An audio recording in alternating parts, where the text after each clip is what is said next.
the dog. That's so fucking ridiculous. Yeah. No. Like if you were to examine the contents of this room at a quantum level, it's all just chaos and energy flowing in and out of everything. Like you never really stop and think about the amount of things that comprise air. Like, well, just the space between. Yeah, there things. really is like no space between things. In the same way, like when you're underwater, you're in contact with the water that's in contact with the person, like other people that's in there or whatever. It's the same thing in air. You know. Here we go.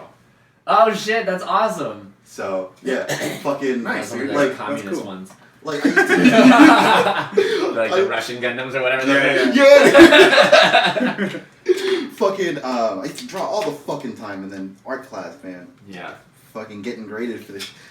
That's funny. And so like I'm a musician, and I've never done well in music classes. Yeah. Dude, me too. Like Yeah, I've I actually should tried to take music theory classes in like college courses, and I'm just like I could never. For some reason, when it comes to things I love, I can't learn them in a conventional setting. I understand that. You have to get your hands on it and Yeah. do shit. I'm kind of the same way. I just recently started doing like making my own arrowheads and stuff. Oh, I see. Yeah. Like so I picked it up from this anthropology class that I took. I was for a while I was trying to pursue a degree in psychology and get into counseling and that kind of stuff. Just because that field is just really fascinating to me and something that's always been an interest and kind of a draw for myself. But I took a sociology class as one of my electives, or not sociology, anthropology. We were studying like ancient humanity, and we started at through basically the first iteration of Homo sapiens and Homo erectus, all that kind of stuff, and just kind of through the evolution of human beings. But they were talking about how it's called lithic technologies, like Stone Age technology. And how long it's been involved in human existence. So they say that the first iteration of a Homo sapien shows up in the fossil record, the oldest record we have of it, our current timetable says it's somewhere around 800,000 years ago or something like that. But lithic technology has been around since about that time. We didn't transition from lithic technology to anything else, to our knowledge, until the Bronze Age, which is hundreds of thousands of years. Yeah. So what I found really fascinating about that was it wasn't actually the stone technology that got me into arrowheads in the first place. What it actually was I saw this picture of a handprint in a cave found in France from 400, 500,000 years ago or whatever, and a caveman, a cave person, had just taken their hand and painted over it, so they had a negative space of their hand there. Oh wow! Which meant you could literally just reach out and touch your hand in the exact same place that someone else had 400,000 years ago. Wow, that's crazy. And a human being that we have no history, no record of, it's just this part of being a human person, you know, they were a part of the story that got us to where we are, you know. Yeah. And I was fuck, I want more than anything to be able to reach my hand out and touch that spot on that wall, but I really can't, because it's a protected area, you know, obviously for good reason, you know. It's for a preservation historical and shit. location. Absolutely. Yeah. Well, they found it on accident. It was this cave. It was just a perfectly preserved setting, because it was inside of a cave that had a rock collapse in the front end of it, so it had no exposure to the elements. That's crazy. They so said it that just stayed yeah. Well, perfect. when they found it, there was sleeping pads, there was burnt wood and stuff like that, Wow, stuff that's they had cool. just Oh, left. shit. Yeah. Wow, that's crazy. Yeah, isn't that nuts? Damn. That's But insane. I know, but that kind of stuff, I wanted to be have an experience of something that was close to that. You know what I mean, because that's such a even just hearing that story, you're kind of it puts chills down your spine. Yeah, That's really. crazy. Yeah. It's crazy to think too how just because that was a person, you know. So it's a human being one person, just like us. right? And it's they had something that just lasted that long. Yeah. It's crazy. To well, think about. what really gets me when you think about pre-humans or pre-society, pre-modern humans is that genetically and biologically they were identical to us, which means that if one of them were to be in the room with us having a conversation with us now, the only difference between us and them would be their cultural understandings and the basis of their knowledge. Because I mean, so much of what we know currently we only know because the people before us taught us. You know what I mean? Yeah. Yeah, that's crazy. I don't know if you've ever heard Stephen Hawking's talking about standing on the shoulders of giants and that kind of stuff, which is hilarious with Stephen Hawking. But because he's in a wheelchair. Yeah. Or sitting on sitting on the shoulders of giants. R.I.P. I'll respect. One for the on the laptop. On the On the laptop force. Fuck computers. But Don't do this. Right. It's the only way you can talk about it. that's fucked up. But no, but like so like yeah, just the idea of being close to that iteration of humanity and how much we are actually close to them even currently. Yeah, no, definitely. But so when I started thinking about like lithic technologies and that kind of stuff, I was like, that's a really hands-on way for me to be a part of something that was traditionally part of the human experience for so long that we just don't do anymore. Yeah. We don't really need to, which means that like as a modern human, I have the luxury to practice it as an art rather than as like a skill for necessity and that kind of stuff too, which is like even more an opportunity for me to like just like get my hands on it and like experience just like an aspect of being a human being, you know? Dude, that's why I'm so excited for the future. Like, because to kind of piggyback off of what you were saying, the fact that we don't, like, the more we progress, the less we need certain things. Yeah. So more people can just go pursue their passions, their hobbies, what they want to do. Yeah. Like, and we've transitioned away from the fact we don't need to be agriculturally based societies anymore. Right. So everybody can actually free up time, like, and we've progressed to the point where we no longer have to have everyone doing a trade. Yeah. So it's just like those things that those fringe professions at one point now you can actually pursue them. Yeah, that's true. Yeah, kind of in the subject of like being an entertainer or like just an artist. Really. Really. I think it's really big for artists and the creatives and philosophers and that kind of stuff. That kind of like, I mean, they're kind of starting to have that conversation now with the ideas of like universal basic incomes and that kind of stuff. I don't know Yang 2020. Yeah. I really don't know if it'll be something that gets enacted anytime soon. I really think that what's going to be the big push for it is going to be automation and AI and that kind of stuff. Yeah, it's going to have to. Exactly. Like that's going to get to the point where there's really just not going to be jobs to have. Yeah. And so like you're either going to be homeless or the government's going to find some kind of system. And like fortunately there's enough of a sense of compassion within humanity that hopefully we get to a point where we start seriously having that conversation about that kind of like taking care of people and eradicating homelessness and that kind of stuff. Like be pretty crazy. But it's scary because it's like you that's something that we're hoping for. You know what I mean? Well, like I think it's never anything we would know for sure until it happens. Yeah, absolutely. At the same time though, like when we no longer needed the people that connected like the phone calls and like I know you're talking about call operators. Operators. Like the fact that like that industry was disappearing, everybody was just like, oh my god, like, what's gonna happen? But like nobody realized that like the job market shifts. True.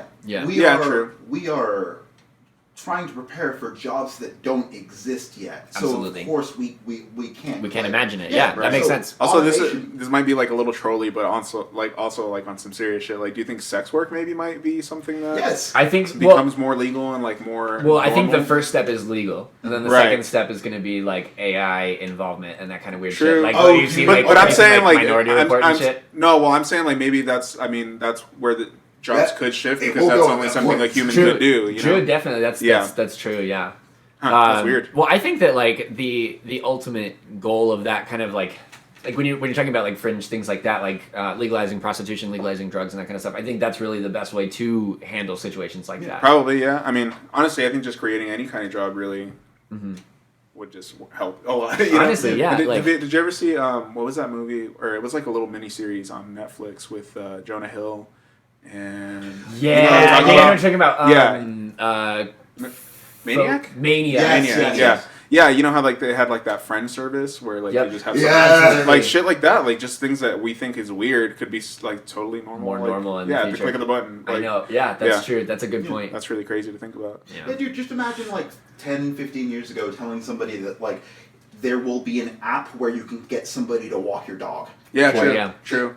Like shit like that. Or like Amazon like dropping packages off. I know, right? Yeah. No, it's crazy. Dude, and I totally think that sex work will become legalized at some point. And plus it will be amazing when it does because like imagine if a sex worker could do their job in an office or or just like, a safe space. I'm sure they can. No, I know what you mean. Though, like having like a place of business and having like safe business practices and that kind of stuff. That's really like honest. I mean, like I don't really have like I've never been like a consumer of sex work products. Like maybe like I mean obviously like pornography is like considered that kind of stuff. But I know that one of the arguments for legalization is being able to like ensure and regulate health practices a lot better. Right. Like like it like if someone is a professional sex worker and they can get insurance from like a company for doing that and like health insurance, and then they can take care of themselves and make sure that they're able to do their job without getting themselves or other people sick. Like that's just a benefit for everybody. Yeah. Also, I mean, that kind of stuff is gonna happen. And it has been, and it never has not happened. Exactly. Like, when has sex work not been a thing? Exactly. Literally, yeah. So, exactly. Like it's like why? It's dumb to not invest in it. So honestly, I mean, like if you have Robinhood, start picking up some hooker stocks. No, but I mean, really. And plus, that eliminates the whole black market appeal of it because exactly. if it's not illegal and you don't have to traffic people to get it into, like if you want to get it in, haha. Hey. Sex trafficking joke. Hey. But if you're eliminating the black market aspect of it, like you have people. There are people who want to do this job. There always will be people who want to do this job. Yeah, let them do it or have to. Or enjoy it. You know, Yeah. I mean, I'm sure there's something of everything. Like, there's enough people to have any kind of fucking view on whatever. Yeah, and I mean, it's a job. So there are people that do have to they have to do that job to. It's a living. To make it True. Well, true though. Yeah. Well, I think like on the same subject of like legalization and that kind of stuff, I think it's like.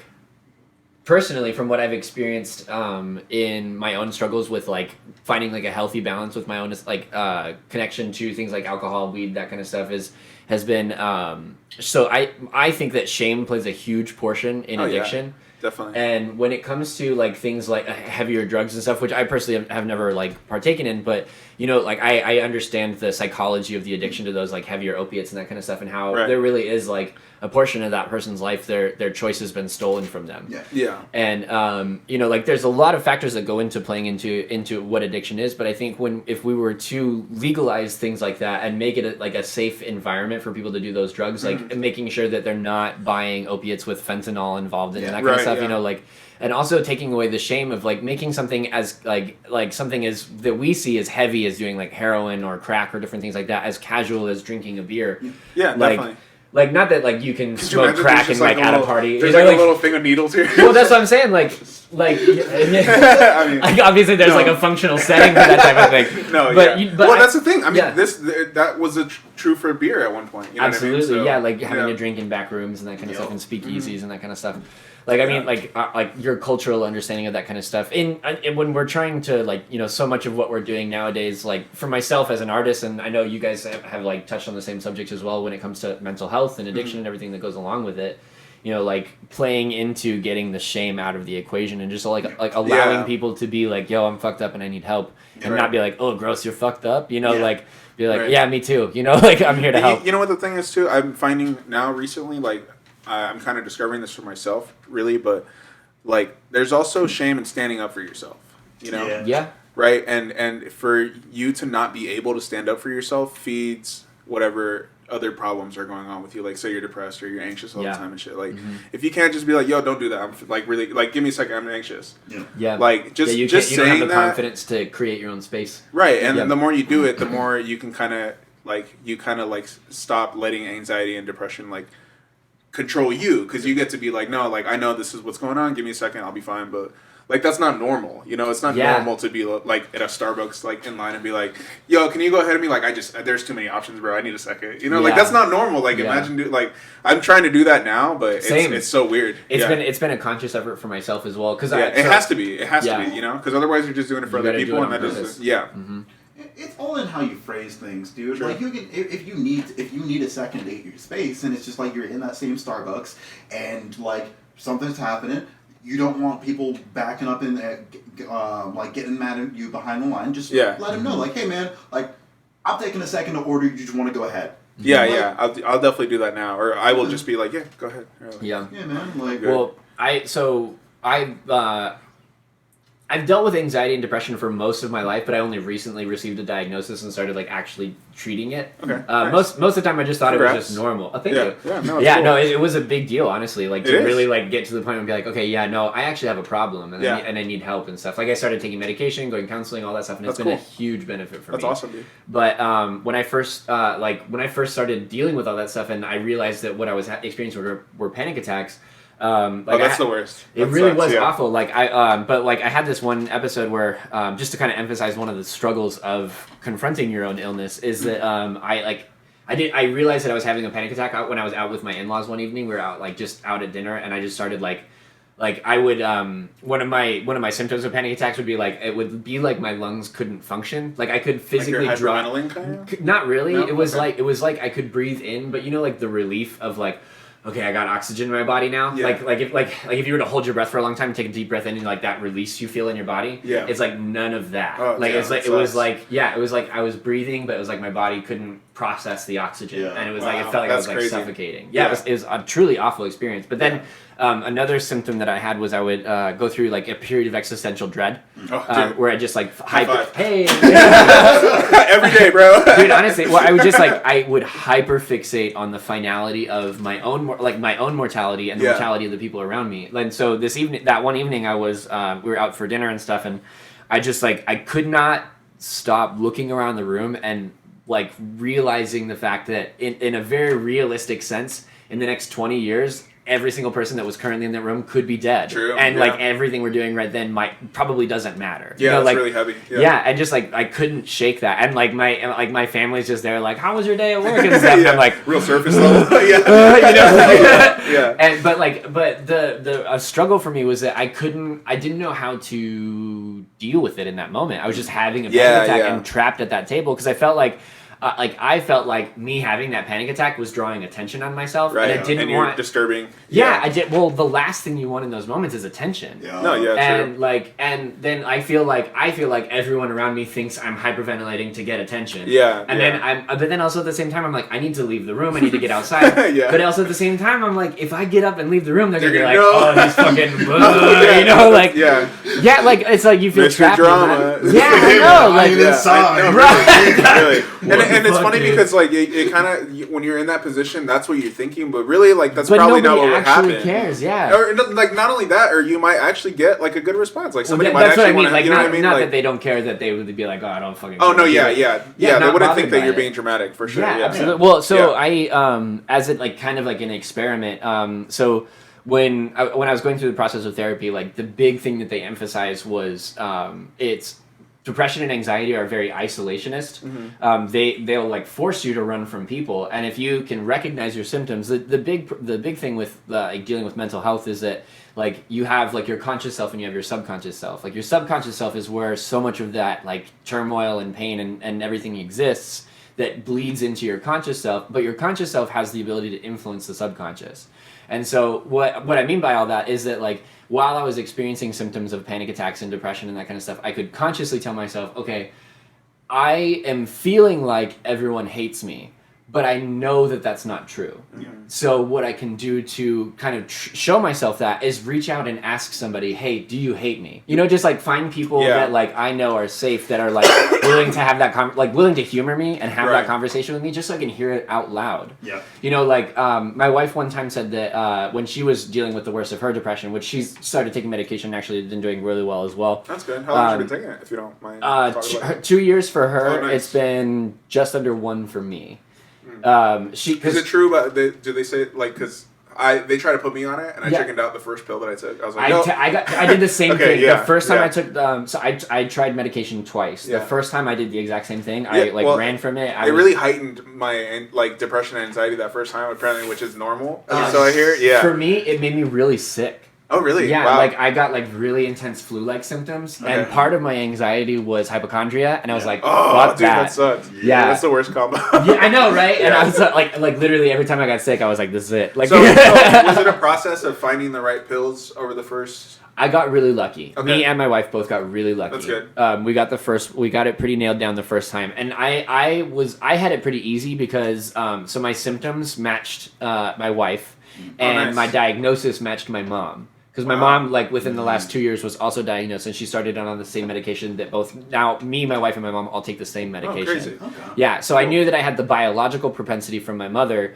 to react well to that medication, and then also the symptomatic, because I was able to witness firsthand my wife struggling with all her stuff, too. Yeah, that's so I was, really good. But I will say, though, even as confident as I was going into that medication, I still, like, was terrified to do it, man. Yeah, my dude was telling me the first 6 months are like the rough part. So Well, that's if you find, I think it's different from everybody. I think for Probably, myself, it was honestly almost pretty immediate that I had. Oh, It that's was good. better. That's Yeah. cool. But I literally had nightmares where I became an emotionless zombie and like had no control over my body and different things like that. Yeah. Like in the weeks leading up to it, even though I knew it was probably going to help me, and it Yeah. has. It's been really awesome. But like those fears are like, but I say all that to say like people who struggle with medication and stuff like that. Like my experience has been awesome. Yeah. But I know it's not for everybody. right. Yeah. You know, like I know Do you people think? who. Do you think it's still something worth trying? I think you should try every option that's available to you. Right. Because Yeah. the thing that I've found is that depression and anxiety are treatable. Right. They're things you don't have to live with.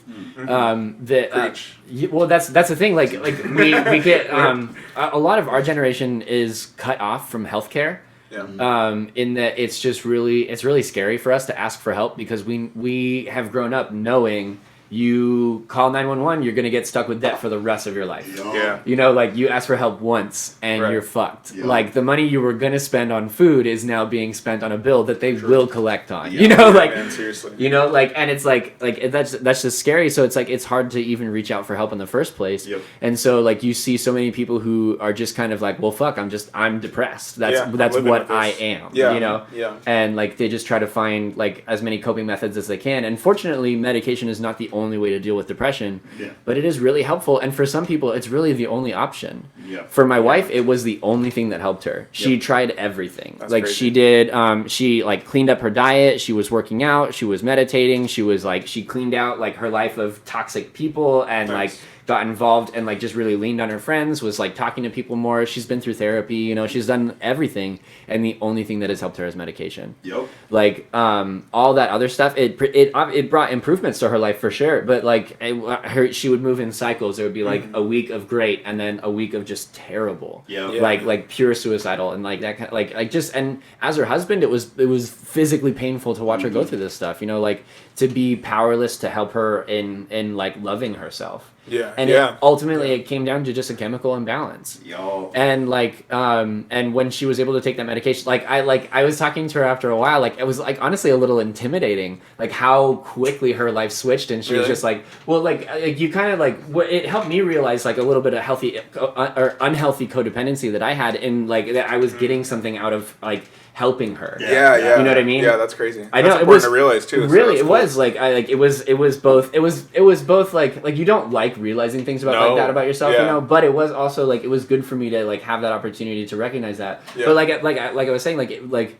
how quickly her life turned around. Like she got her master's degree. She's fucking Wow, kicking fuck ass yeah. at her That's job. awesome. You know, like Congrats, yeah, dude. like That's really she's cool. just and it all like she almost flunked out of college, not because she wasn't smart enough, but because she like almost killed herself. Yeah. You know, man. like Yeah. like she just was like struggling through life. Like she barely slept from the ages of 12 to like 24. Fuck. You know, like Yeah. like she for so much of her life she went undiagnosed. And like part of the reason that she took medication in the first place is because both of us the reason both of us took medication is that both of us loved each other enough to be like, yo, you need to get help. Yep. Like and like we were that safe place. Like I guess what I was driving back to earlier is that like when depression and anxiety lead you to isolate yourself, taking the risk of asking the right people to devalidate those fears in you is Right. so important. Like Yeah, definitely. I Definitely. It's very important. I took like a big risk, and I just posted something on Facebook one day when I was like really spiraling hard, and I was like, hey, I'm having a hard day. Like, does anybody have any just kind words to say to me? And I just got I got a bunch of messages from people that like family members that I don't normally talk to, but people who are like, I've never once in my life not liked you. Yeah. You know what I mean? Yeah, like definitely. which is like just speaking to that fear in your mind of like, oh, I've never been important to anybody. I don't Yeah. matter. Like if I killed myself, nobody would notice. You know, those kinds of things. Like Yeah. like those like just really deep, dark, like isolated thoughts that bring like they have like no truth to them. Right. But they like, feel so real. They feel so real. That's what's scary about it. My wife did this experiment one time where when she was just spiraling at her hardest, like and like I said, she just really never slept. So she was like up late one night and she was like, "Fuck it, I'm just gonna write everything I feel right now and just look at it later and see what I think." That's so good. It was it ended up being like a really smart move because I did the same thing and like you go back and you read that shit later and you're like, "Fuck, this is crazy." Dude, yeah, did that yesterday. Yeah, dude. It really gets you because like you like. And I actually, like, when I started taking medication, I went back to my therapist, and he was like, I was like, honestly, I feel like we're running out of shit to talk about because I don't, like, have panic attacks all the time. Really cool. And he was like, dude, remember that. Because, like, it's like, what I realized was, like, I feel like I'm talking about another person when I'm talking about being anxious and depressed and stuff. Because, while I still do experience, like, dips and that kind of stuff, medication hasn't, like, solved all of my problems. You know, it's part of the process. It's one of my tools. But, like...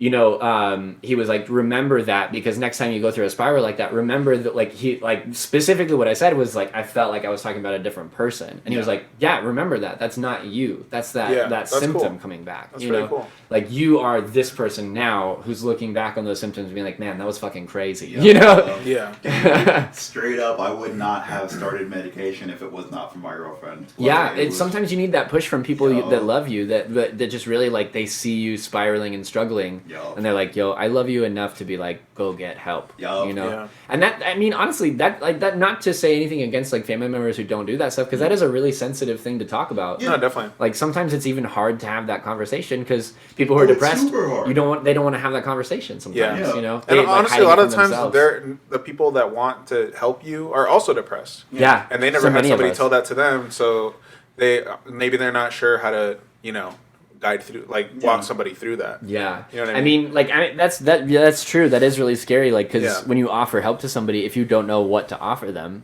like, how are you supposed to help? And not only would you not help, like, you would also find out what's wrong about yourself. Well, and also, like, imagine telling someone, bro, you do this all the time. Be like, oh shit, I also do this all the time. I feel like too, as well. Part of that as well is like,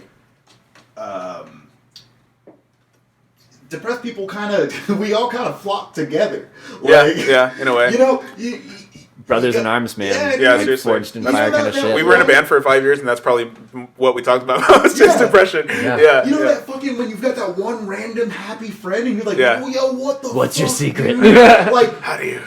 Out of your entire group of friends, you get that one kid who's just like, yo, that kid's hyped as fuck. Like, the fuck? And the rest of us are depressed. Like, what the fuck are you doing? I feel like we flock, dude. Like, and so it's just like, you're surrounded by people who are also depressed. Who get it, really. Yeah, who get it. That's the big thing. Yeah. But not all of them get it, and sometimes you don't, like, sometimes that can play back on you. Yeah. And... I've been really fortunate, I think. I've been noticing that in my life, that I've been fortunate to have people around me who are supportive. Like, I hear that more and more in different people's stories, that, like, they reach out to family members or friends and stuff like that and just get the cold shoulder or get no understanding, or worse, get their shit thrown back at them. And, like, and when you're trying to get help, like, and someone just kicks you further down, like... Last thing you need. Yeah, exactly. Like, you're just trying to get your life together and stuff. And can't even get your foot through the door. Right. I mean, it's like, I mean, like, it's, you look at, like, the human experience as a whole, and I kind of get it. Like, you know, sometimes when, like, I've talked to people whose family members, like, have become, like, hardcore addicts, and they've been burned by, like, they've had their stuff stolen, that kind of stuff. You know? Like, I mean, that anger is understandable. I get that. But also, like, that person is affected by an illness at the same time, you know, like, it's... You gotta try to remember. And it's hard to remember that. It's hard, It's harder to outweigh the hurt, you know what I mean? Exactly, a lot of the times, because, and, like, the thing is, like, those... You only get hurt by those people because you love them. Right, and you see them, like, it's hard to separate the idea of the action from a choice. Right. Because like, you look at it from the outside and it looks and feels like a choice. Yeah. But if you've ever dealt with any level of addiction in your own life, you know how much you hate yourself for doing the thing you're doing while you're doing it. You know, like, you're like, fuck, I wish I could do anything else with my time or myself. You know, like, or like how did this joint get in my hand? Or do you know, like, things like that where you're like, seriously. I don't remember doing this, but now I'm doing it. You know, like that kind of stuff. Like if you've ever experienced that yourself, you know that that's, like, what an addict's life looks like. And, like, it's hard once you understand and you have empathy for that kind of stuff. It gets easier to have that grace, but also at the same time, that's me speaking as a person who's never personally experienced with like family members who have done that kind of stuff. Just speaking esoterically about, not esoterically, like metaphorically about like the idea of grace and forgiveness in those settings and how that plays a massive role in recovery. Yeah. You know, and like ultimately, if you want that person back in your life, if you want that family member back, what it takes is like an unyielding grace and an unyielding mercy, which is like hard, you know, and hard to come by, you know, like.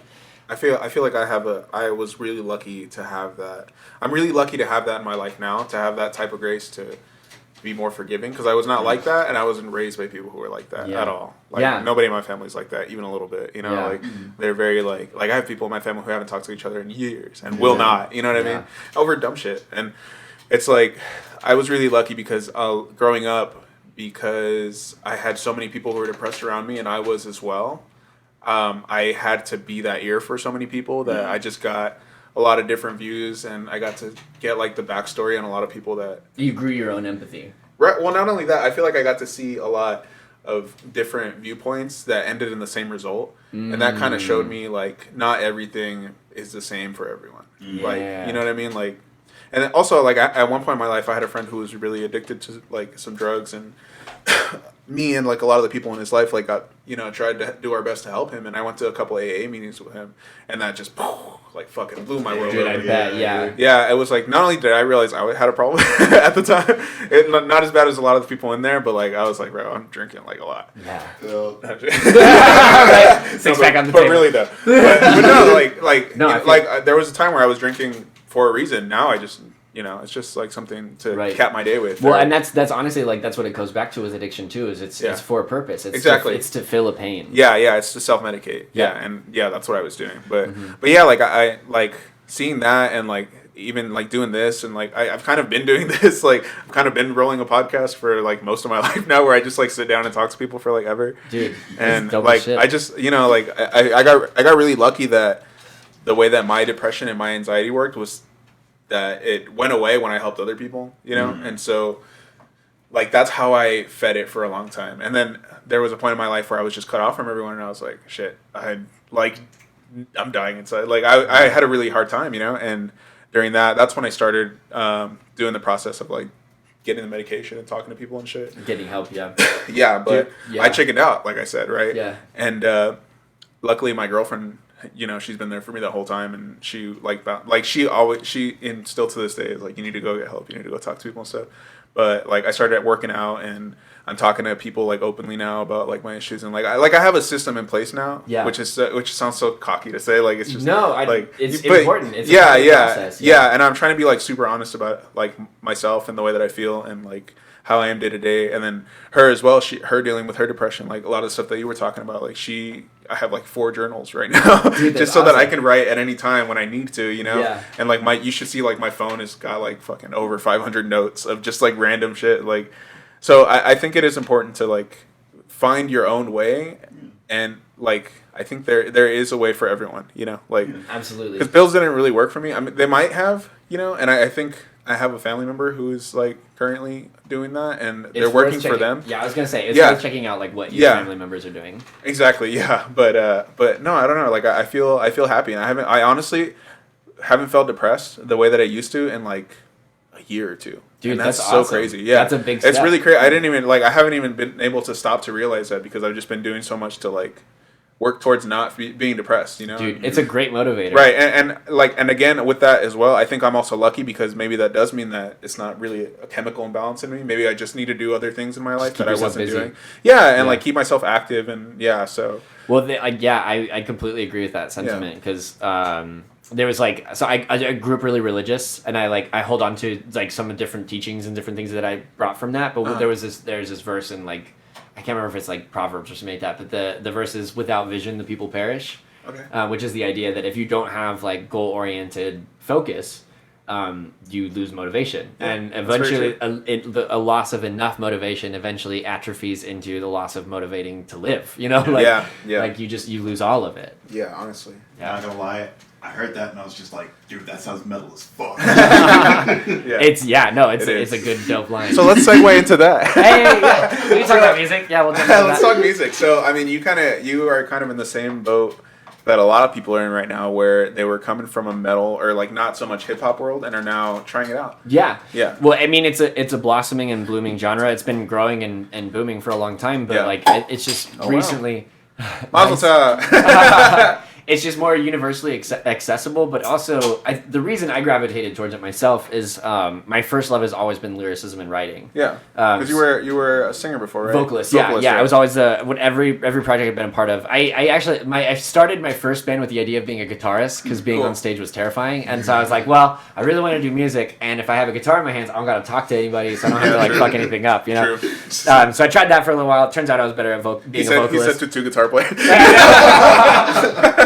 It just wasn't my like I couldn't pick it up. Like I mean I could have. I just didn't have the passion. It takes a lot of time. Exactly. Too, yeah. I just didn't have the passion needed. Yeah. But I really loved lyricism and stuff. And actually around that same time we were talking, I don't know if it got tracked earlier, but when we were talking about me being sick for a long time in like 7th, 8th grade, I had pneumonia for like 2 months, and in that time I picked up drawing and like Legos and all that shit, like just being as creative as possible. And it was around that same time I started writing for real for the first time, like just kind of like realizing I can write anything I want to. I can create a whole world if I want to. Like, there's no limitations, you know. Yeah, that's really cool. And I just really started getting into it then, and ever since then I've had a love for it. So the transition from like when I finally got to a point where working in bands just wasn't working for me, like I was really fortunate with every project I've been a part of. I've been a part of like just a really big talent pool. Like I've really trusted the musicianship of every person I've worked with. Cool.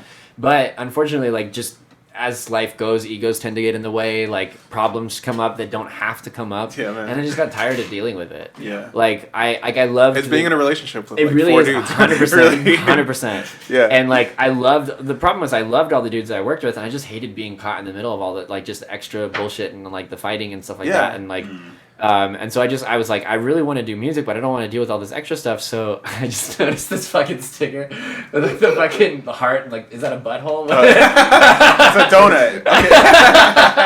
Yeah, sounds funny. That is so funny. Shout out Richie Reagan. Shout out to Richie. That's so fucking funny. The guy that we were talking about that flips. Oh yeah, that's so funny. That's his shit. That is hilarious. Well, I 100% forgot what I was saying.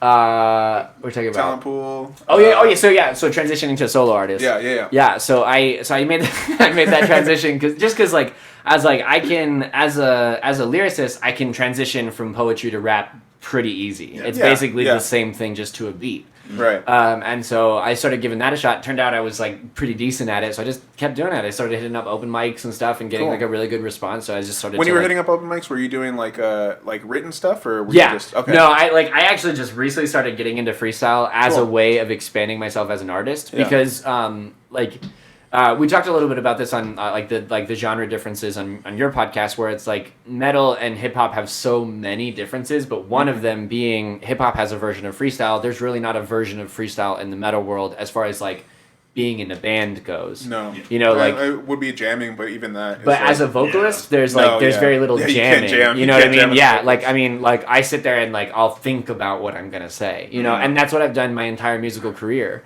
Yeah. Is like sitting down and like writing it out and practicing it, and like one of the things that I've loved about my own performance, but also like when feedback I've gotten from a lot of sound engineers is that whenever I go into the music studio, I know exactly what I'm gonna do top to bottom, and I could do it all in like half an hour if I needed to.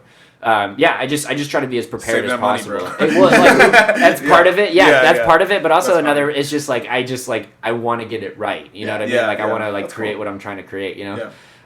And so like the element of like freestyling and like letting all of that go is super new to me. So that's been something I've been practicing a lot on my own. Like definitely not to the point where I'm like comfortable doing it like in a group setting yet. But it's something I'm working towards. It's like actually I was pushed a lot by this dude. I don't know if you know Dana Mitchell Curson. He's like I went to high school with that kid. Oh nice, that's awesome. He's super dope. But he me and him were talking one time about freestyling and stuff, and I was like, oh yeah, I can't freestyle, and he was like, you can't freestyle yet.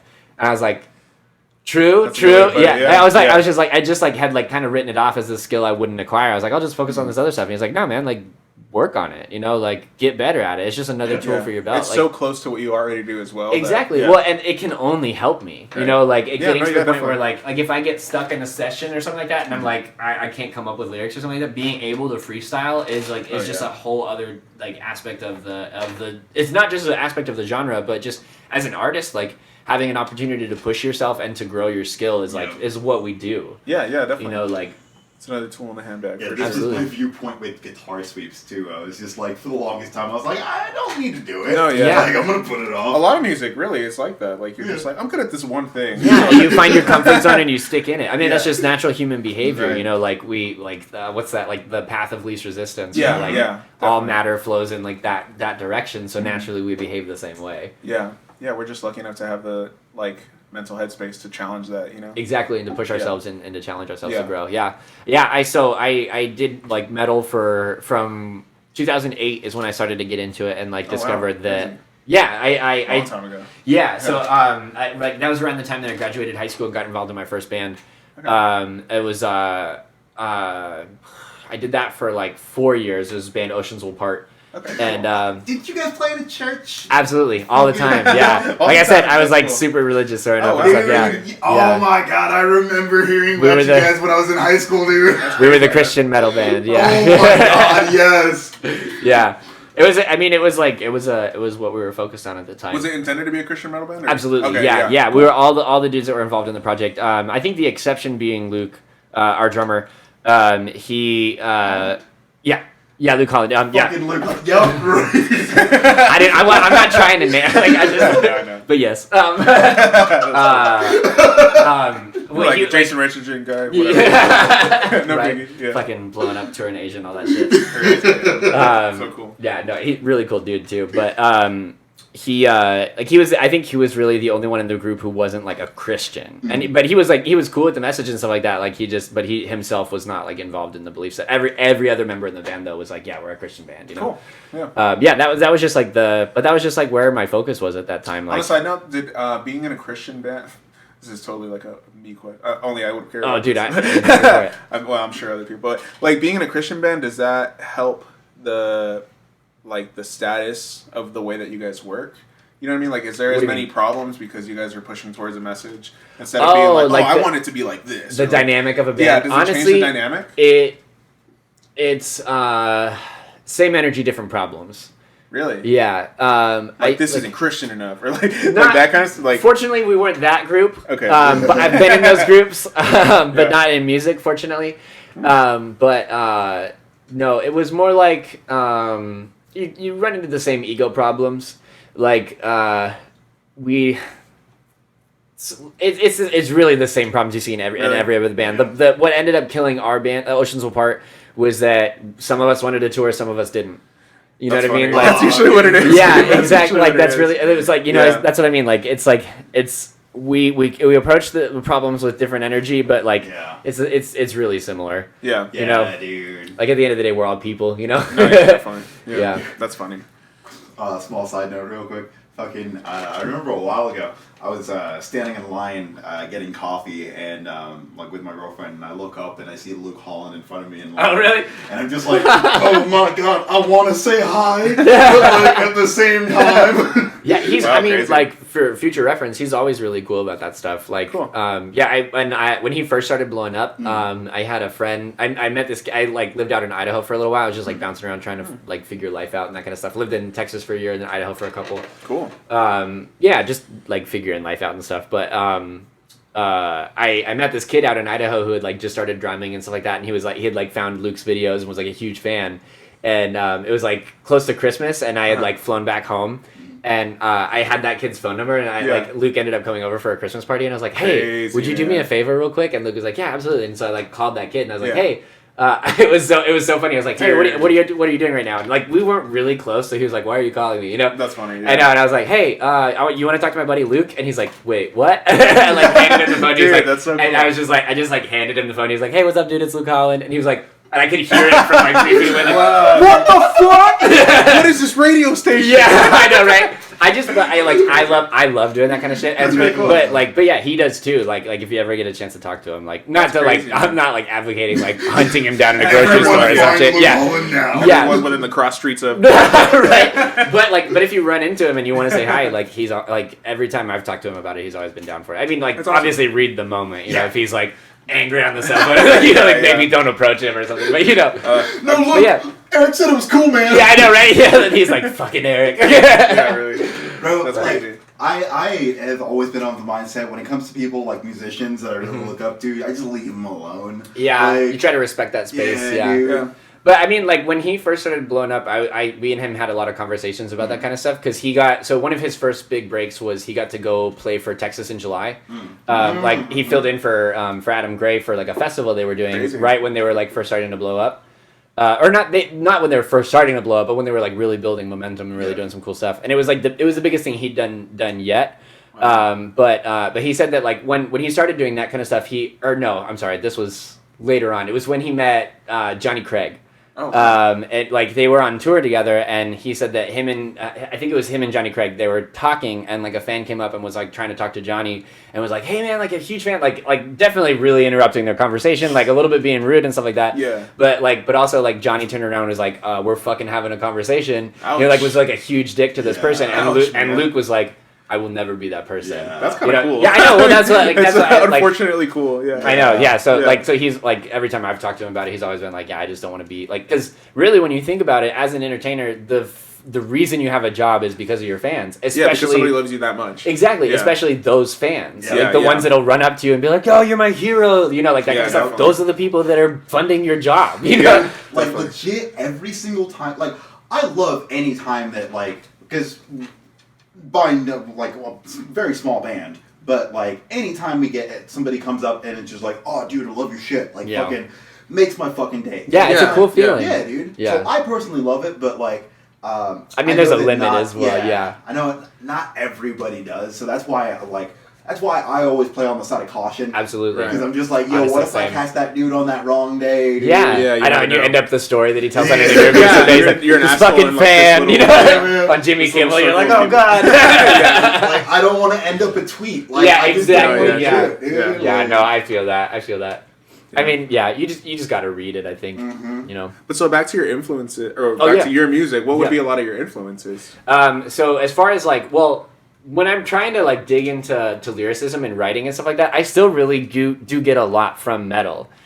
Just because That's that was cool. like, that was very much like my roots and stuff like that. I don't Yeah, I can casually see that. I can see that in a lot of your phrasing. Thank you. And, Yeah. like, yeah, a lot. Yeah, I see where you're. I don't like casually listen to as much metal as I used to, but like, but it still pops up in like I've got a bunch of like playlists that'll hit like shuffle and it'll pop up every now and then, like if I'm really struggling for inspiration, it's been one of my most consistent like wellsprings of ideas. That's really cool. Just because like what I think what it is that like metal is super metaphorical, especially like if you like I really like bands like Silent Planet and that kind of stuff like who just like really get into like existential weird shit with their phrasing and stuff like that and just like the poetic way with which Garrett speaks, you know. Yeah.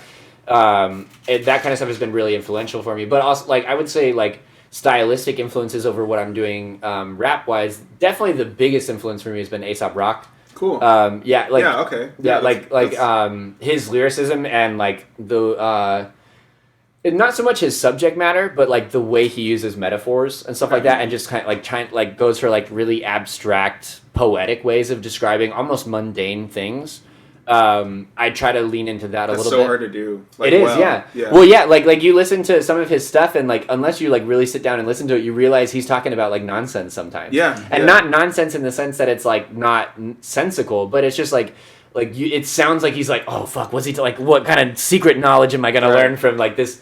So like I don't know, just like the vocabulary is insane, and so you like dig into it, but then you realize he's talking about just like taking a stroll to the grocery store or something like that, you know, and it's like holy shit, so how did you crazy. make that Yeah. fascinating, you know? Yeah, like, yeah, seriously. you know, like it's just great. So I try to pull a lot of that from Aesop Rock. Like obviously Eminem was like a big influence for me. Is like just like the like coming from the metal community, the energy that Eminem brings to hip hop is just such an easy connection. Yeah.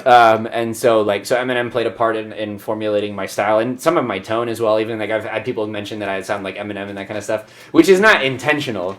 But it comes out, you know. But Yeah, but I think like I hear some of that kind of stuff, and like, you know, like there's definitely like you hear a lot of like white artists get frustrated by the comparison to Eminem.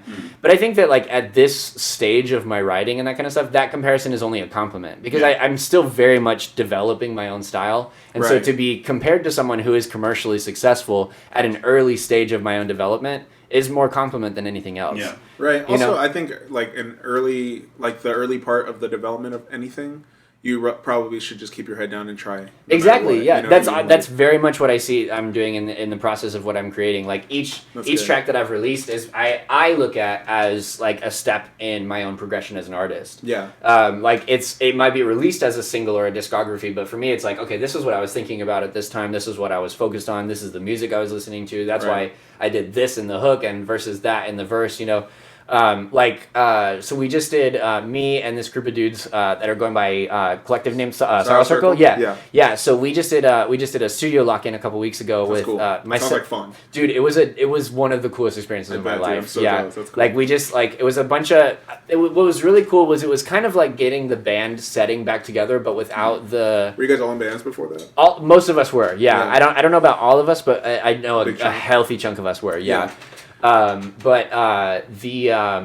You know, like the power struggle and the dynamic of working in a band where you're like, when you're working on an individual track and you run into the issue of like, I really want it to sound like this, but another person really wants it to sound like that. And you kind of have to like find that happy medium and like not everybody gets satisfied with where it lands. Yeah. The fortunate thing that we kind of like found arose from having a room full of solo artists is if you have an idea that you really love and we can't use it, you just take it and use it later. Yourself. Yeah. That's Yeah, so exactly. cool. Yeah. Like That's really cool. you really didn't have that particular. You know, we had like our own challenges, like trying to like find okay who's going into this session and who's working with who on this part. Like who do we throw on this song? Because we were trying to collaborate as much as possible and not have anyone dominate any one practice. You know.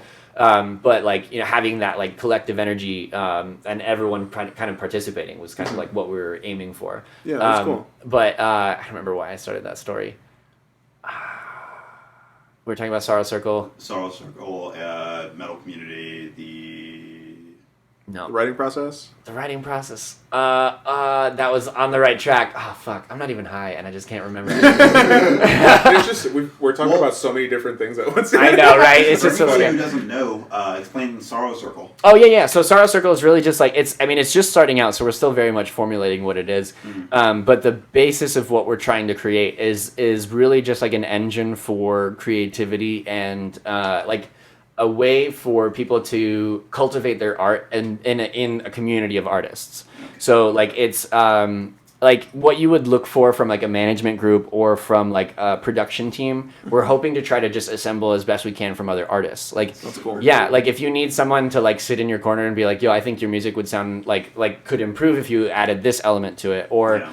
or like hey, jump on a track with me, like let's push each other to write a song and like combine styles and stuff like that. And or like one thing we've been doing a lot lately as a group, just kind of like in the interim of like figuring out what all this is like if anyone in our group makes a Facebook post or an Instagram post and they're like talking about their music, like all of us will go to that post and like hype it up. Yeah. And yeah, it's just a way to like contribute to the Yeah. process and That's really really cool. like dive into the idea of like, yeah, we're individual artists, but also like we're all in this music game together. Yeah. You know, and like any success that comes to any of us is for any of us. You know, like we're really, as much as we're trying to succeed and like chase our own dreams and stuff like that, it's also very much about like we really just love being artists. Yep. And we really like we want to create as much as we can. We want to contribute to the creation as much as we can. And like there's so many artists out there who just don't have any support to do incredible shit. Yeah. You know, like I can't tell you how many open mics I've been to where like I'll go approach an artist after they perform and I'll be like, do you have a CD? Because I will literally financially support you right now. Yeah. And they're like, I don't got shit. I like this is the first time I've gone in front of a microphone and I'm not probably never gonna do it again. Or you know, like yeah, and it's like, hard. You know, yeah.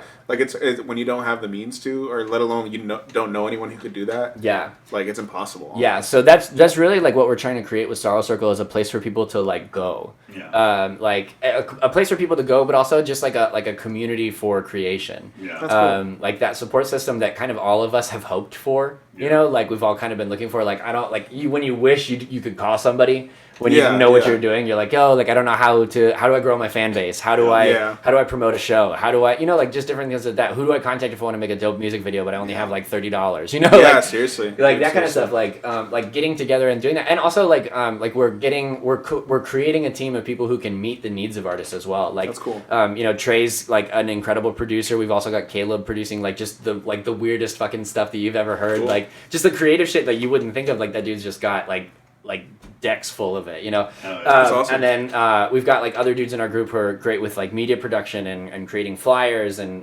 graphics and stuff. And we're like starting to get connected with like dudes who do merch and stuff, and you know, just like trying to create like a base that like if you get involved in the Star Wars Circle group, you get incorporated in the group chat, and you're like, hey, this is what I need. There's like 6 people in that group chat who are like not only able but also willing to contribute to your art, and we're not trying to get rich off of it, you know, like we're trying to really genuinely support you. Absolutely. Like we're not like nobody, like not like Trey's time is obviously incredibly valuable, but like everyone who stepped into that room, like it wasn't about like getting paid or paying, like it was about like we're literally there to create music.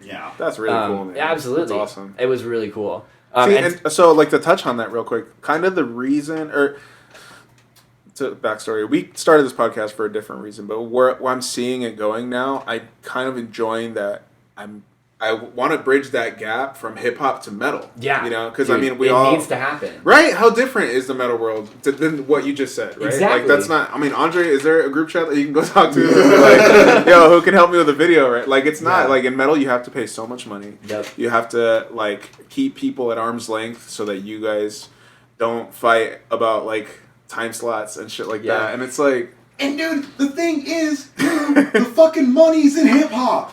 Yeah, exactly. Right, so there's not even a point. There's not even a point to do it in metal, but like, people in the metal world still do that. Yes. Yeah. And that's what's so frustrating. Yeah, dude, like, I don't get why, like, oh my Thank you. God, dude, I've been trying to tell people in the metal world this for like 2 years now. I'm just like, bro, look at what the hip hop kids are doing. Like, well, dude, it's possible. You know what I mean? Like, I'm gonna say this, and I'm fuck it. I don't care about any hate I'm gonna get for it. Mike's the dead, fact, so I'm gonna. I've just been trying to inch it, but say shit, talking shit. No, dude, the fact that bands like Slayer and Metallica and like older bands like that, the fact that they are still the top bands for metal, is such. That's a great point. That is such a horrible sign for metal, it's because there are dude. so many other bands that have come out between now and when Metallica who haven't reached started. that level. Yes, no, I feel you. I was watching this like YouTube channel. They were like, dude. metal's kind of dying because like I mean, if you look at all the big festivals that are going on in metal, like they're like old ass bands like fucking Whitesnake and like super old bands that like that's what people are paying to see is like old shit. So like there's nobody on bills like that who are from the past. Because dude, 5-6 you years. fucking tour as a metal band, and the most you can realistically charge is a $20 ticket. Because anybody you charge anything more than that, people are just like, oh, what? And also, I mean, like think about it. The majority of the metal fan base probably won't be able to afford a ticket. Right. You know what I mean? Like we're all broke. What I'm noticing, like in the hip hop world, tickets I've paid like $10-15 for tickets. Yeah, and absolutely. That's day of too. Like not even pre-sale. Like I haven't heard a lot of people in hip hop being like, "Yo, pre-sales," but then like I actually funny. Like I went to this rap battle on Wednesday, and I was gonna go to that one, so dude. I'm a jalopy fan, so yeah, dude, same big time. But so I went right, and it was funny because I was texting people. I was like, "Yo, can I get another ticket?" Because I had bought one ticket, and they were like, "All right, $20," and I was like, "Oh, for the one ticket." And I was like in my head, I was like, that's normal, whatever, I guess. I just want to make sure. And they're like, oh, no, I thought you needed 2. And I was like, no, I just want it. And it was like, oh, $10. I was like, dude, what?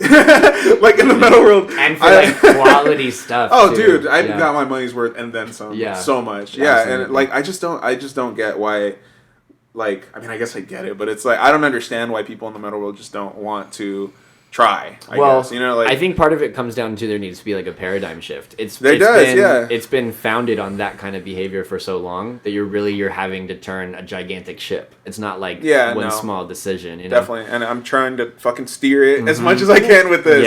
But even that too, it's like it's hard to get people who are so in that mindset to even think about anything different. You know. But it needs to happen. Like, I mean, if there's any kids who fucking play metal, like, or anything like that, like, collaborate with people. Like, Yeah, absolutely. Dude, one thing that I oh my. So, the unwillingness to embrace the mainstream. So when fucking a Kardashian wears a Metallica shirt, why the fuck is every metal fan hating on that? Yeah, why is it such a big deal? It's Why- eyes. It's yes. eyes to the metal world. Dude. That's an interesting Like, point. if Yeah. you want to, if you want people to know about your bands and your genre, why do you care so much when somebody wears that shirt? Like, I don't. It should be a good thing. Yes, Like, dude. Anytime some big name celebrity is wearing a metal shirt, I'm like, Yeah. fuck yeah, dude. I don't give a shit. I know I'm whether or biased not- as fuck, but when I saw Kim Kardashian in a Morbid Angel t-shirt, I was like, bro. Yeah, I already like Kim Kardashian, but yes, please. I don't give a fuck if you like him or not. Well, I think honestly part of it comes down to like the heart and soul behind metal is really similar to hip hop in the sense that it's countercultural. Yeah. Right. Yeah. And so like you have that element of like fuck the system, Yeah. and like you get someone like the Kardashians who are very much part of the system, and like and also benefiting from the Yeah, system and, right. and promoting that kind of stuff. So it's natural to understand that hate, but I understand what you're saying. Yeah, Yeah. definitely like. That promotion is what you're talking about. I think it comes down to what it is that you love about metal. Yeah. If what you love is the heart and soul of it, then it makes sense that you would be angry that like corporatism is rearing its head in any regard to that element. But also at the same time, like if you want to think about it practically and like what you guys are saying and like address the fact that like if you're going to do this as a profession and you want to succeed in it, you need attention. Yeah. And this is the best attention you're going to get. Yeah. You know, like I definitely see like where you're coming from. That's an interesting point. You know what else I don't get in the metal world? Sorry to cut you off, but like in hip hop, like so many kids just get together and they'll like pay for some space and then put a show on. Yeah. There's fucking 5 people in each band. Yeah. Imagine what you guys could book if like 3 bands got together and Well- they all pulled their money together. Like, Okay, dude. get this though. Think about the psychological difference between a solo artist and a group of musicians. Because a solo artist, they do everything themselves. Right. So having the motivation is kind of like a prerequisite Yeah. of being Yeah, a solo true. artist. Yeah, that's what it is. Yeah. You know, like Yeah. I mean, like you get in a band and you kind of like if you're not the dude who's taking charge, it's very easy to fall to the background and be Yeah. like somebody else is going to schedule the Going shows. I along just for the got to show ride. up. Where Yeah. I show up for Yeah. practices and That- shows. and I think that's where the problem lies. Yeah. For sure. So what do you do about that? Well, I think what you do is you show people that they can do it. Because Yeah, yeah. I mean, I don't know about your introduction to metal, but my first show was I reached out to somebody and our first show we hosted at the church. Like we just asked, like we got in contact with some bands and we just had them come out to us. But like a lot of people's first shows, my first show with my second band was through a promoter. And so, like most people's first shows is through a promoter. Yeah. Right, yeah. You know, and like if you Yeah. don't realize that you can be that role, then of course you're not going to take the initiative. Like it's Yeah. kind of like it's kind of like the idea of like you can't know what you don't know. Yeah, If true. you don't know that you can do that, I tried to put together my own show for the release of my EP, and that's how we ended up getting like in contact with the Sorrow Circle and like kind of launching some of that Cool. stuff. As I just combined my EP release with what they were already planning. Yeah. But you know, just like trying to figure out how to jump through those hoops. There's resources available. There's people to talk to. Yeah. You know, Yeah. like Yeah. I like Jalopy actually was one of the dudes who put me on like how to do it. Like cool. yeah, Shout out. he started like he was like, yo, free game, like if you want to hit up. It was back before 51 West unfortunately shut down. R.I.P. Yeah. All right, for real. But Trunk but space. Trunk space is the spot now. yeah, but he was talking to me like he was like, yo, if you can like if you I think it was like at the time it was like 1,500 or I think it was like 1,000 or something like that. No, I think it was like 500. It was 150. 150. Yeah, that's what it was. Yeah. And then you like, and if you could sell out the Back room at it $10 cap, you can make like $900 in an evening. Yeah, and Yeah. you could do that yourself. Like Yeah, literally, right. all you do is just make a Facebook ad. Yeah, dude. You So know I've what I had mean? Like, so many people come through here and be like, "That's how I funded my album." Like Yeah, that's what it absolutely, is. Yeah, Like, dude, fucking, we did that. We did that for our CD release show. Yep. We put it on ourselves. We booked the venue ourselves. Yeah. And thank you to everybody who came to that CD release show because Shouts you out. funded so much of our shit after that. Like, But yeah, that's the Yeah. point of it, though. Yeah. that's what but that's what I'm saying. Like, I think that a lot of people don't realize that they can do that. And it was you get such a that word out scary there. experience. Yeah. Like, and, It's hard. Yeah, having never done that and having never known that you could do that, like it was just like it's daunting. oh, I bet. Yeah. Well, and also like I mean, there's like I know you've experienced in any aspect of music or in like the creative process. There's always like shit that gets in the way. Yep. True. You yeah. know, like Yeah. no matter what you do, and then you're trying to book a show for like 5 other bands and stuff like that, and you got like 20 different people messaging you about like, it's intimidating. Yeah. So it makes sense for you to be like, yo, I don't know if I want to take this on. But ultimately, like what you were saying, like getting to a point of being like, let's take control of the scene and let's create an environment that we can take hold of. Yeah. It starts with really just taking the reins on everything. Yeah. Like own it and make it your own, and then from there, like run with it. You know, Yeah. then you can take it in any direction you want to because it's yours. You know.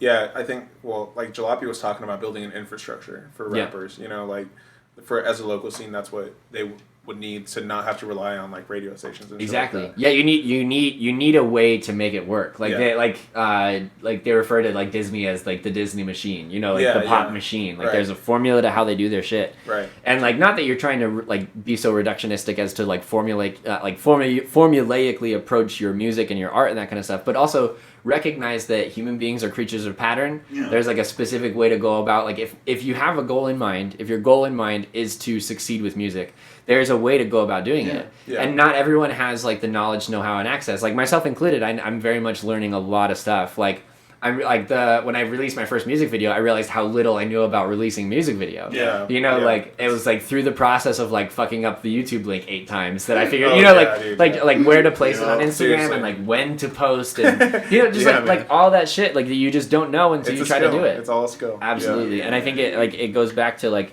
what we're talking about with building independence in the scene and stuff. Like I think you just have to have the self motivation strong enough to try that shit Yep. and just be okay with failing. Yeah, because those are the ones who were making it. Exactly. Yeah. I think that a big lesson that I've been learning this year for myself, just in my personal life, is the value of failure. Yep. Oh yeah, Um, definitely. Yeah, a buddy of mine really stuck it in my head. He said he watched some. I never even found the video, but he said he watched some TED Talk where they talked about it's called failing faster, I think is what he called it, where he said that there was some study done where they found that people who struggle and fail at a task learn it 15 times faster than people who do well the first time they try it. That's cool. One. That's Oh, you seen that one? Yeah. Nice. Yeah, like literally 15 times faster and with more That's depth crazy. of knowledge. And and it's through the process of failure because you learn what you suck at and then you get better at it. You know, like and trying to like adapt that into your regular life is difficult because you Yeah. have to be willing to accept failure and nobody really likes that. Like because Yeah.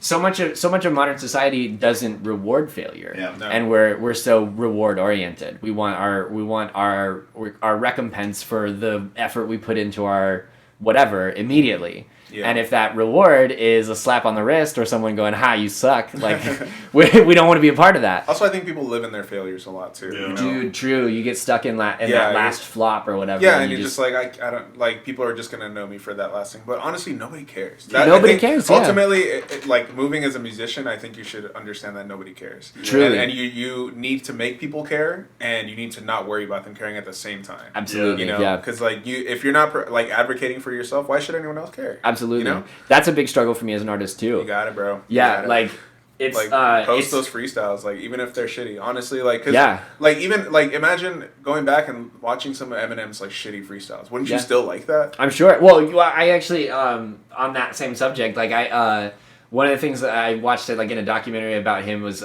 he was like always freestyling. Yeah. Just like that kind of like always working at it and that kind of stuff. Like he didn't accidentally show up as Eminem. You know what I mean? Exactly. Like that nobody does. Exactly, Nobody like, does. it's- and I it's think about that's the effort another you put into another it. issue that people have is that people think that somebody just has something that you don't. well, that's I mean, if you listen to like it's a big message in hip hop. You don't see it so much in metal, but there's the message of like I was born this good. You know, like, yeah, true. Like, true. which is it's just part of like if you understand hip hop, you understand that that's just part of the braggadocious nature of it. Yeah. Like Yeah. it's all about like I got the almost a biggest dick meme. in the room. Yeah, Well, yeah, like yeah. that's like it is what it is. Like it's just Yeah. like that's hip hop has a culture in as much as metal does, and that's part of the culture. Is like Yeah. like it's a nuance. Exactly, Yeah. but you have to understand that when you go into it, both as a consumer and as a fellow artist, Yeah. like recognizing the fact that like these dudes like worked just as hard as anybody else. Like don't Yeah. get discouraged by the fact that you're not as talented as Joyner on your first day. You know, Yeah. something Yeah, like that, and, you and know? also, you know, like to not discredit people, like there are people who like fucking Cody was on here talking about industry plans. You know, like there are people who just are gifted something, True. but that shouldn't stop you from working. Like Absolutely. Yeah, why, I mean, why would you work so little just to like be lucky enough to know somebody someday? Like yeah, true. Yeah, so crazy. I mean, be the best version of yourself. You know, create yeah, your at all own art. times. Because even if you do get planted for some reason, or like you get lucky and you win the lottery or some shit, then what? Yeah. Like you don't Yeah. have the like practice and like the Exactly, you know it's what I mean? about like To- the grassroots strength. yeah, Absolutely. exactly, yeah, to keep it moving. Fucking a buddy of mine, the last show we played, fucking he was filling on drums, and he's on tour with one of the bands.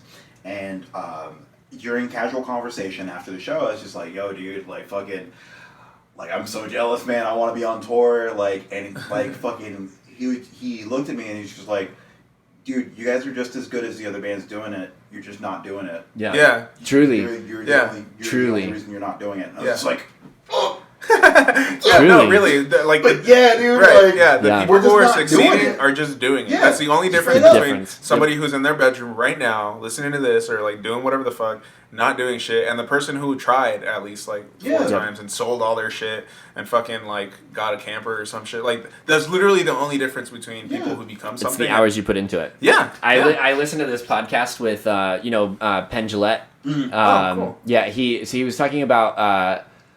The question wasn't like how did you get so good. I think it was just like about like the subject of talent, and he was talking about how he was like, well, the difference between me as a magician and you as a magician is I thought that card trick was worth spending 30 hours on. You spent 15 minutes on it. Yeah. You know what I mean? Like he's like, it's the time invested more than anything. Like, the more you practice something, the better you get at it. That's just the way it goes. And that's another failure thing, because it's like you need Yeah. to try everything. Like, dude, I have been a guitar player, I started out a bass player. Yeah. I was a guitar player. I was a singer. I was writing hip hop. And I'm doing a fucking podcast, dude. Like, I'm not saying that I failed at everything, but like, no, but it took a long time to find what I wanted to continue doing. Yeah, absolutely. You know what I mean? Like I enjoyed all those things, but they like, weren't the thing you wanted to sink your time into. Right, You're and it's really like good at those things too. Thank you. But like a lot of the time I was just like, I'm doing this for other reasons. Like, I'm doing this because I want to be a really good guitar player so that people think I'm a good guitar player. Like, I enjoyed it as well, but it's like I like right now with this podcast, I'm enjoying sending a message out and like documenting greatness. And, Yeah. you know what I mean? Because like a lot of the things that I've had on here and the people that I want to talk to are people who are doing things worth talking about. Yeah. You know, so that's why you're here. But, Oh, thank you, man. yeah, no, honestly, and like, yeah, I'm just having fun with it, and that's what you got to do. You got to fail until you find something that you can have fun enough or you love enough to continue failing to make it work. Yeah, you know, absolutely. Yeah, I definitely agree. I think that the process, like I was saying earlier, the process of failing into success has definitely been something I only really recently started consciously noticing. Yeah. I don't know. So mindfulness has been kind of like a big focus for me lately. Where just like just being aware of what's happening in my environment.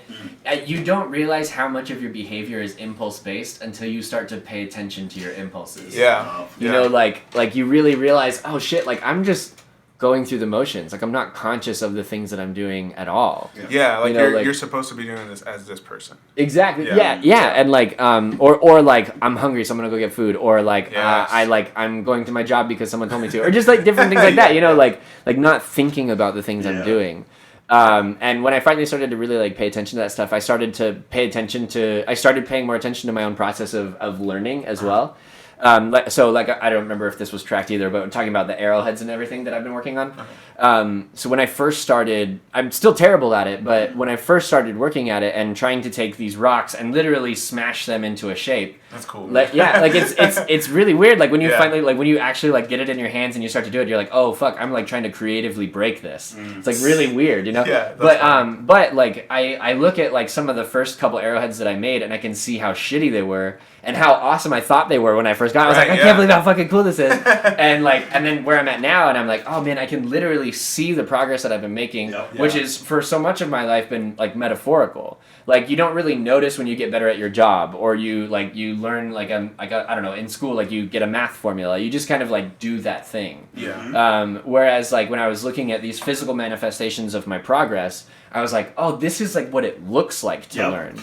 You know, like it just made it click more for me. And I've been like today was actually I posted something about on Facebook. Today was the first time I actually was able to like fully freestyle. Which is like, like it was like a first for me, which as a rapper, I definitely probably should have gotten on earlier. But like, but it's a skill that I'm growing and I'm expanding into. But it was, today was the first time I was able to like push through like the weirdness and like the stuttering and stopping and just have like a full flow for like a full like 16 or whatever. That's awesome. And it wasn't, it wasn't great. It was just, but I was able to do it. Yeah, exactly. Like that's the thing. Like I wasn't doing it 2 months ago. Yeah. You know, definitely. and like just seeing that like growth and progress, and like I've really been learning lately, like, it is like, you know, they say you can be whatever you want to be when you're younger and stuff. But really, it is like, it's about whatever you invest your time in. Yeah. You can get good at anything. Dude, I like to think the only way that I'm able to stay productive is if I think about life as if it is an RPG. And Dude, I 100%. Dude, That's I've funny. learned so much shit from video games and treating life like a video Dude, game. I have to gamify 100%. everything. Because everything, just I treat it like it's goddamn Free game from Andre. RuneScape. Gamify it. Dude, it's fucking like it's goddamn RuneScape. Like, you fucking want to get better at your wood cutting in RuneScape, you sit there and you cut down some trees. Straight You up. fucking want to get better at guitar, you sit down and you play some guitar. Straight up. The only Sit way down that and you you will fight get, like fucking Caterpies. Like Pokemon. Right. legit, it's just like Yeah. anything that you want to do, if you want to get better at it, you need to repeatedly do it. Yeah. If you want to be better at being in a relationship and having open communication, then you need to sit down and you need to repeatedly do It's it. about showing Yeah. up. Because, because you will eventually level up. Like, you're going to level up the more that you repeatedly do this. Yeah. Because that's Yeah. all that.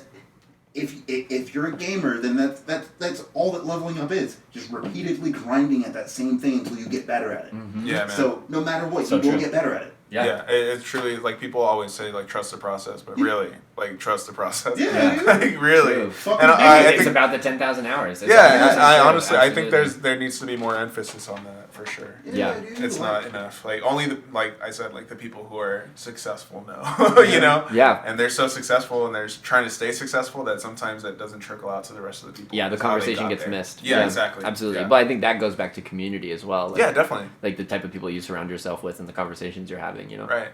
Yeah, like there's people now like from here who have blown up, and if you talk to the people around them, they're like, yeah, bro, like I remember sleeping like at their house, like working on music with them, or like Yep. them, you know, not eating and shit like that. Like, Yep. You don't hear that shit. You just see that like people only see success. Yeah. Yeah, exactly. Yeah.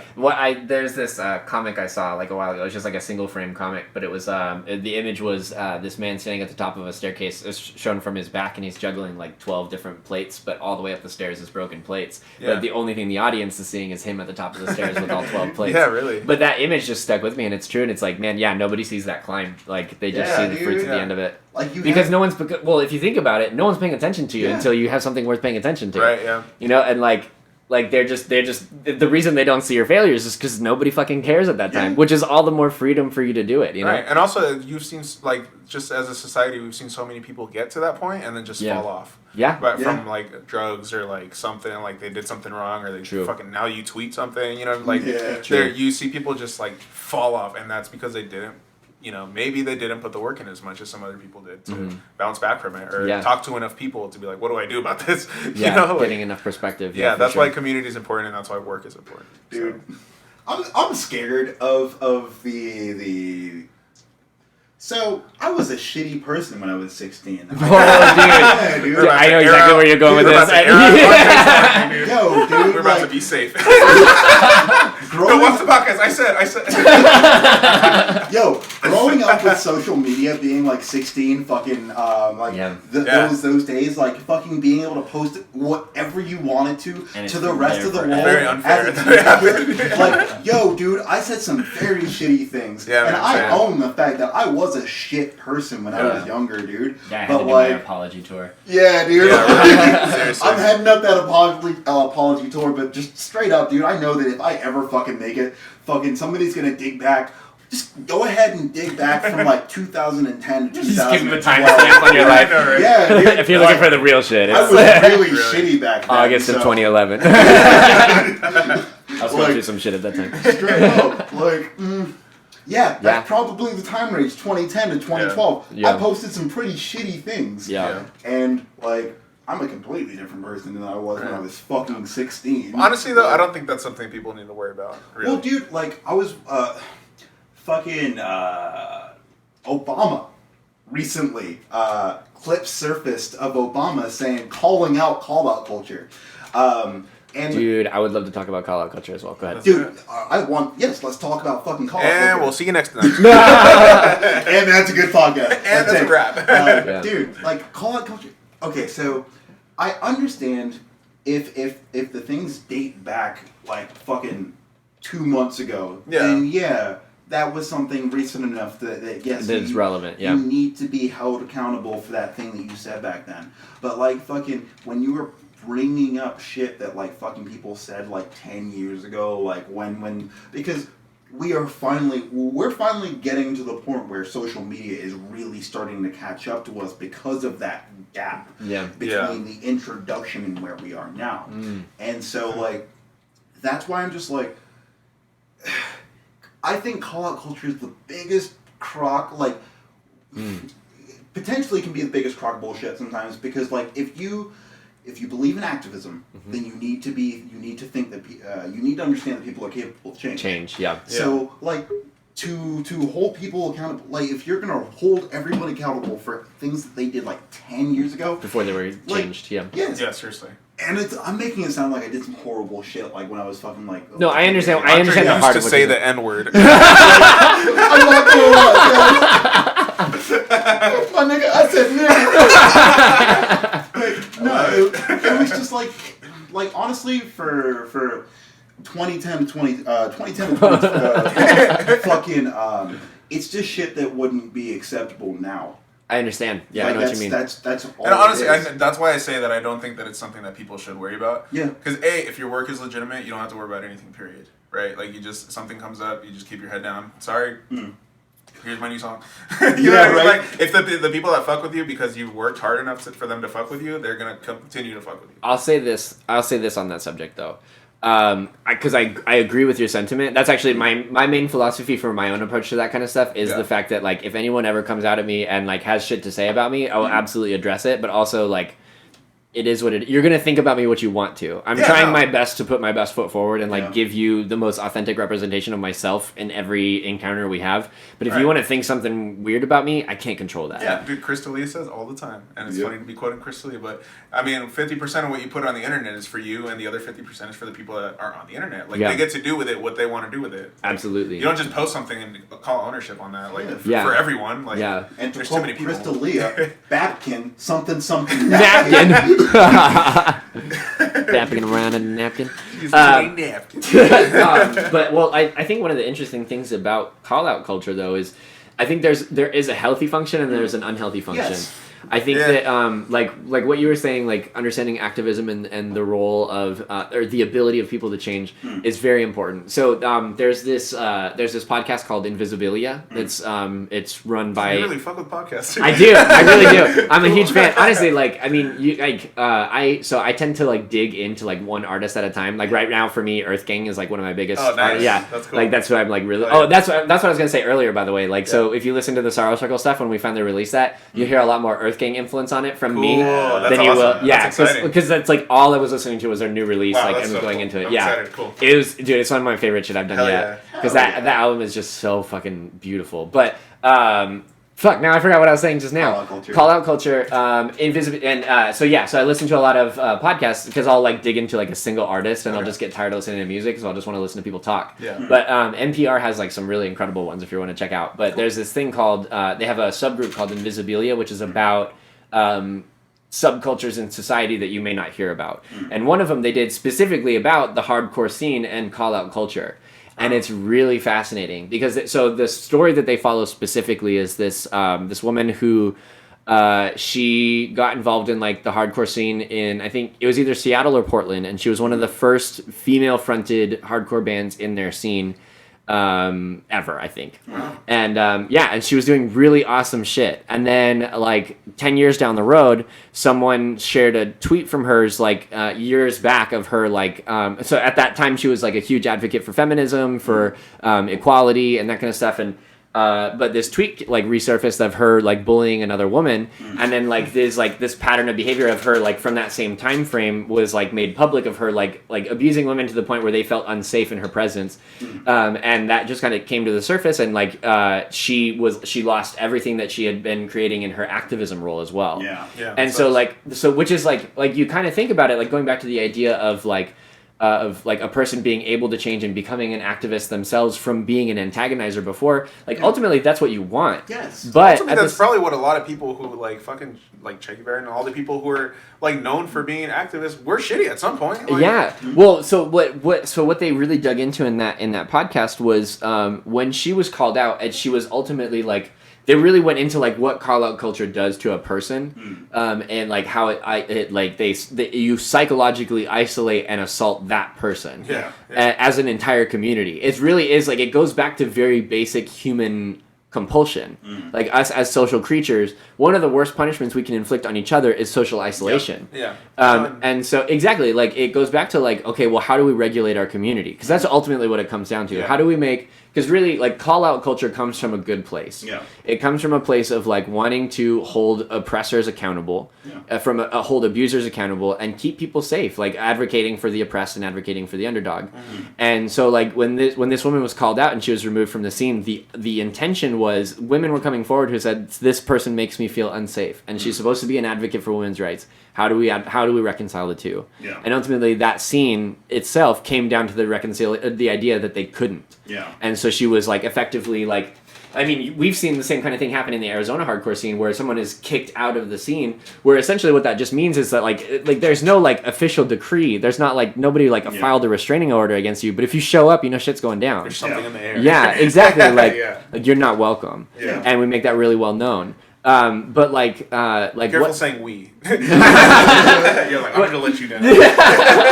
but I get like when you isolate somebody like that, you run the risk of doing more damage than what they did to them as an individual. Definitely. And not only that, it also makes other people fearful because like Andre's afraid for what? For True, shit he said when he was 16. Oh no, I'm not afraid of that shit. Just like, but like as an example, you know what I'm saying?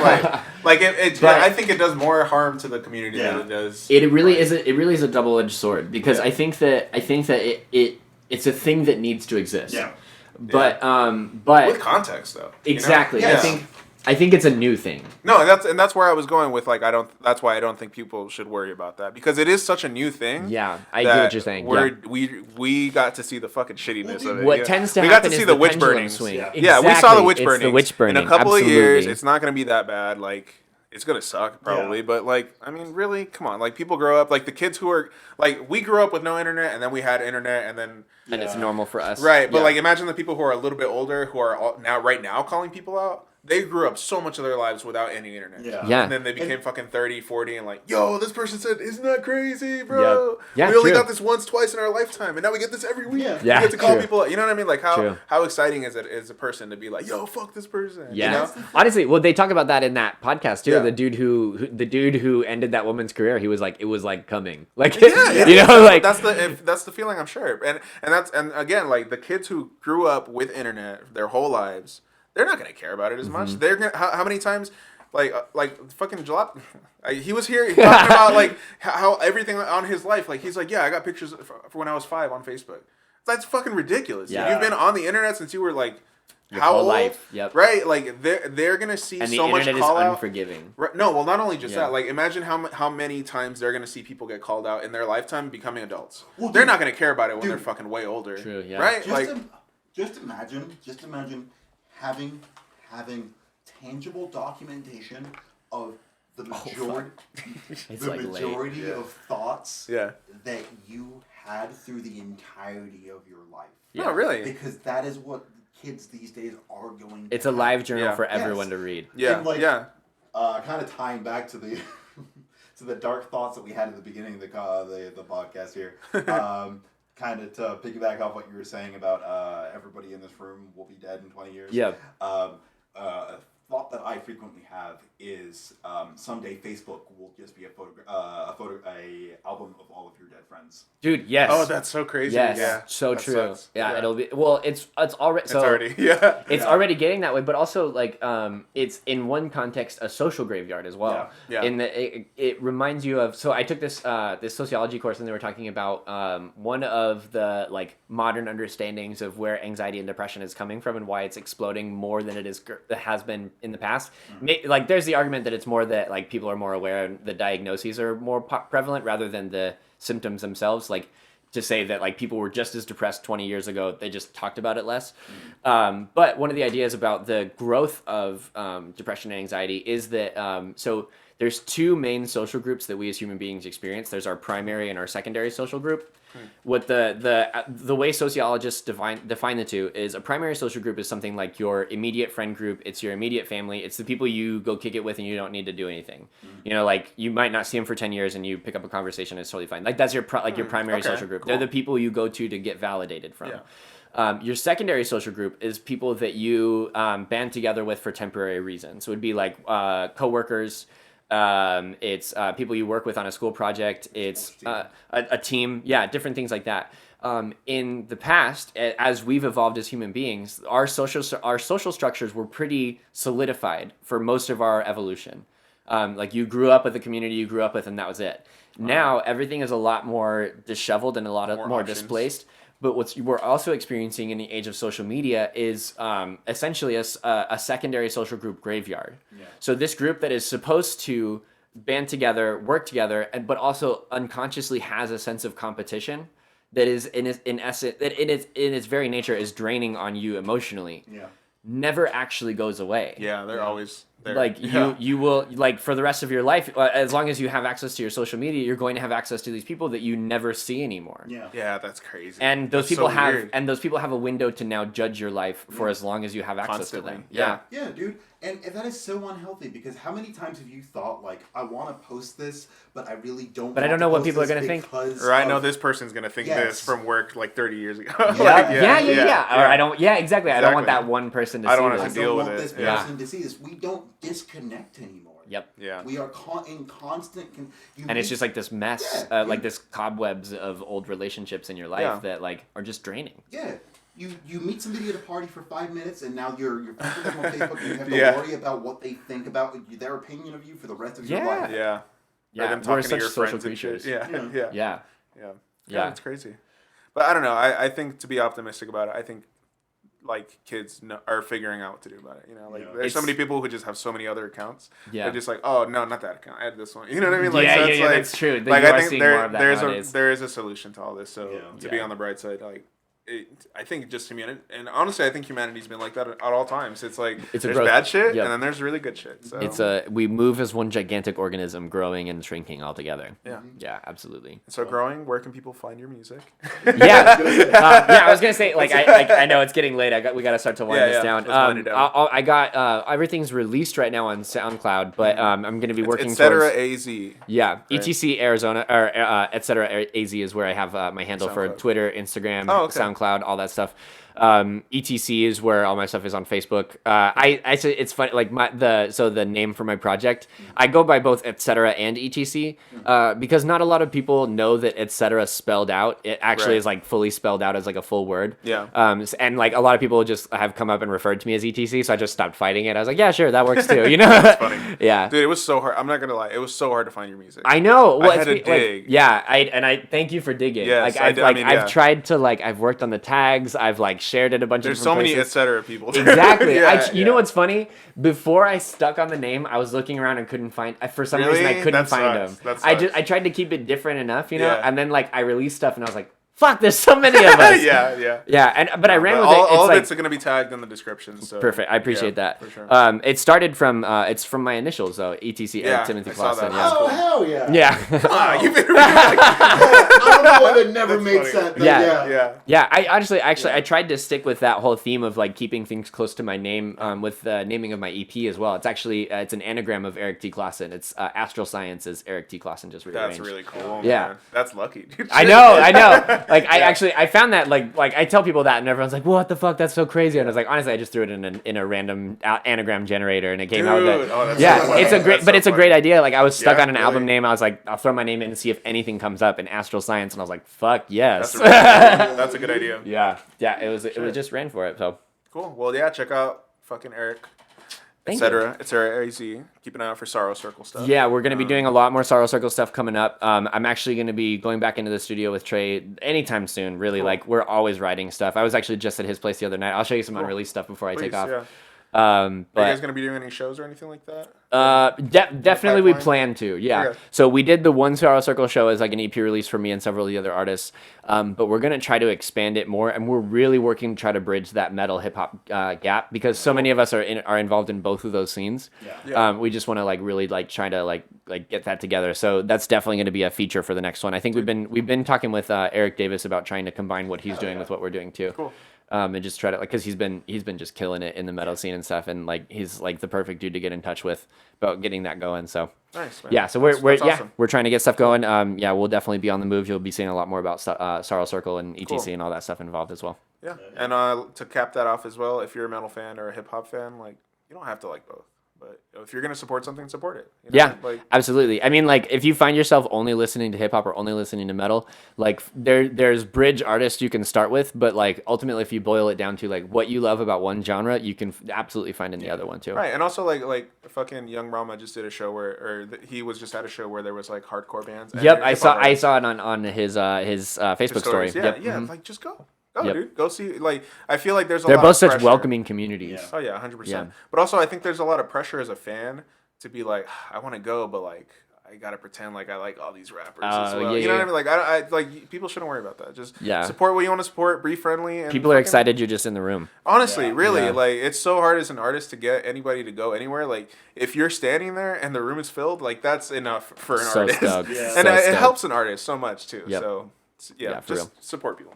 For sure. All right, guys. Well, thanks, Eric. Thank Yeah, you, you're Andre. welcome. Check out Andre Dead World Reclamation. Yeah. Appreciate for having him. Yeah. Thank you for Filling having in. me on, man. No, I really of course. appreciate it. This was a And great I'm time. gonna need you to come back eventually. Absolutely. I was gonna say, I Yeah. really wish we could. Like, we're gonna need to start this earlier next time because I No, could definitely, talk for another like 6 hours with you guys. I'm gonna start like as another like little inside thing for the podcast. I'm gonna try to have people cycle back so we can catch up and see Awesome. what they're like doing. what's growing and where they're going. Yeah, stuff. and see That's where they're cool. going because I don't want this to be like, oh, come on and just do the spectacle. Like, no, like I'm done. exactly. Yeah. Like, I want people here who are willing to work and who want to make things happen, and I want to see progress. And, Absolutely. And I'm only doing this so that other people succeed and that we all succeed together. So Yeah, let's that's make dope. that shit happen. Hell yeah, that's 100% the Awesome. same message as Sorrow Circle. Awesome, man. Well, Cool. thank you. Yeah. Thanks, Thank you. Thanks, guys. Cool. All right, have a good night.